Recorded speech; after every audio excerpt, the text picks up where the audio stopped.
Bengicela ubingelele makuthweni. Yebo mntwana. Bingelele kakhulu kubona bonke nasemakhosini ahamba namabutho. Ebevakashele komkhulu kwenye inkosi, wangizalwa inkosi ngoba ngizalwa inkosi komkhulu kaMafuze fulela amakabadala amavumezitha. Ngaphinda ngazozalwa endo. Mntwana.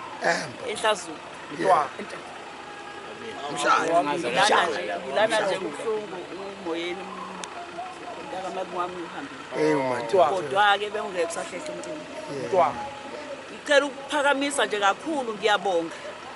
Ngibonga nje ukubonga engakwazi ukuthi ngakuthini ngithi nje uNkulunkulu angangisele kunina ngikusize obengasebenzi kahle athola umsebenzi omuhle nohola kancane athola okukhulu uhola.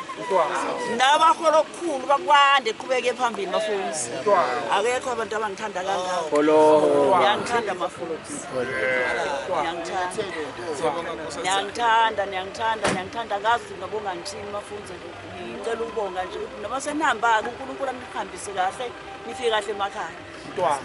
Ngosathemba phela ningivakashele. Ingane yami engiyithandayo imulayo madoda ngiyacela. September ba. September 24. Usukhuluma sokuzalwa lo. Yazi ukuthi nje iyeke esikoleni yahlala isonto lonke yacela isonto lonke ngilungisisa nje kulo mcimbi. Hawu madodana. Imali anti u24 uPanensuku 27 September. September.